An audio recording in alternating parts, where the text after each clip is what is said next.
വീട്ടിൽ നിന്ന് വിളിച്ചിട്ടുണ്ടായേ. എന്താ കറണ്ട് ബില്ല് വന്നിട്ടൊന്നും പറഞ്ഞു. എത്ര? 3600 രൂപ. ഇത് തന്നെ എനിക്ക് സംഭവിച്ചു. ഞെട്ടിയില്ലേ? അതെന്താന്ന് വെച്ചിട്ടുണ്ടെങ്കിൽ കഴിഞ്ഞ പ്രാവശ്യം 1200 അടച്ചാണ് ഞാൻ. എന്നിട്ട് 3000. അതല്ലേ ഇപ്പൊ കറണ്ടിന്റെ കാശ് അങ്ങോട്ട് കേറി ഇറങ്ങിക്കൊണ്ടിരിക്കണേണ്. ബനി 3500 രൂപ കറണ്ട് ബില്ല് വന്നേക്കണം. അതിശയിക്കാനൊന്നുമില്ല. എന്തിനാണ് വില ഇല്ലാത്തത്? കറണ്ടിന്, വെളിച്ചെണ്ണയ്ക്ക്, തേങ്ങയ്ക്ക്, പെട്രോളിന് എല്ലാത്തിന്റെ വില ഇങ്ങനെ കേറിക്കൊണ്ടിരിക്കണേ.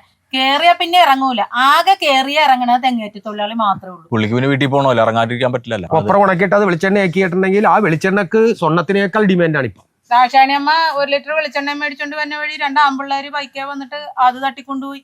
അന്നാ അവരുടെ കഴുത്തെ മാല ഉണ്ടായിരുന്നു, അത് വേണ്ട. അത്രക്ക് വിലയാണ് ഇപ്പൊ വെളിച്ചെണ്ണയ്ക്ക്. എന്ത് ചെയ്യുന്നാണ് ഞാനത് കാരണം പേടിച്ചിട്ട് ഇവളോട് കടയിൽ പോകുമ്പോ പറയും 100 ഗ്രാമിൽ കൂടുതൽ മേടിക്കല്ലേ, തട്ട് കിട്ടിയ 4 തേങ്ങയിട്ട് വരല്ലേ, 2 തേങ്ങയും പറിച്ചെടുത്തോണ്ട് പോയിട്ട് ഒറ്റ തേങ്ങക്ക് തലക്കടിക്കും. എന്നാൽ ഈ കറണ്ട് ബില്ല് ഇങ്ങനെ കൂടണം എന്താന്ന്? നിനക്കപ്പൊ വീട്ടിൽ വാഷിംഗ് മെഷീൻ ഉണ്ടാ? അമ്മ ഉണ്ടല്ലോ. അമ്മ ഉണ്ടാന്നല്ലേ ചോദിച്ചത്, വാഷിംഗ് മെഷീൻ ഉണ്ടാന്ന്. അലക്കണാരല്ലോ ഉദ്ദേശിച്ചത്. അത് അമ്മയാണ് അലക്കണത്, കാരണം വാഷിംഗ് മെഷീൻ മേടിക്കാറില്ല. പാവം വെള്ളമടി ഉണ്ടാവും അല്ലേ?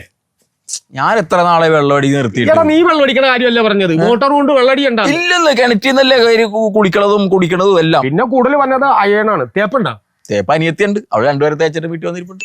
ആ തേപ്പല്ല, തേപ്പൊട്ടിയല്ലേ? തേപ്പൊട്ടി ഉണ്ടാന്ന് ഇല്ല. ടി വി കൂടുതൽ വെക്കാറുണ്ടോ? ടി വി അമ്മമ്മ ടി വി ഉണ്ടായിരുന്നല്ലോ, അമ്മ മരിച്ചത് ചുമച്ചല്ലേ അമ്മ മരിച്ചത്. ഓ, എന്റെ കൈ ഇങ്ങനെ പോയി. അല്ലെങ്കിൽ ഞാൻ പാങ്ങി ഇതിന്റെ ഇടയിൽ ഇട്ടെന്നെ നിന്നെ. ടി വി ടെലിവിഷൻ ഉണ്ട്. അത് ഞാൻ വല്ലപ്പോഴും വെച്ച അതിനൊന്നും അധികം കറണ്ട് ഒന്നും വരൂലെന്നേ.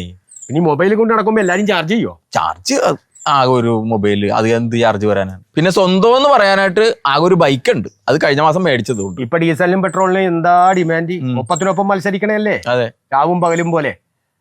അത് അടിച്ചു തന്നെ കാശ് പോകുമല്ലോ. എന്താ? അതെ, ഇല്ല, അത് ഇലക്ട്രിക് അല്ലേ, കറണ്ട് കുത്തിയാൽ മതിയല്ല. അതെന്നെടുത്ത് കഴിഞ്ഞ മാസം. വെറുതെ അല്ല നിനക്ക് 3500 രൂപ വന്നേക്കണത്. എടാ, അതൊക്കെ കുത്തി കഴിഞ്ഞിട്ടുണ്ടെങ്കിൽ വീട്ടിലൊരു സാമഗ്രി ഇല്ലെങ്കിൽ ഇത് കുത്തി കഴിഞ്ഞാൽ സാധനം ചാർജ് ചെയ്യൂലേ? ഓ, അതിന്ന് കറണ്ട് കാശ്. ഞാൻ പ്ലഗിനകത്താണ് ഇതിട്ട് കുത്തണത്. എടാ കൂടൂല്ലേ? ഇങ്ങനെയാണെങ്കിൽ ഞാനൊരു കാറെങ്കിലും എടുക്കുന്നു. കാറ് സൈക്കിളായിരുന്നു നല്ലത്, കാറ്റടിച്ചാ മതിയായിരുന്നു. ഇതിപ്പോ നിന്റെ കാറ്റ് പോകുമല്ലോ. ചായ കുടിക്കും ചൂടാറ്. ഞാൻ കുടിച്ചാണ്. അല്ലടാ, കേട്ടിക്കോ.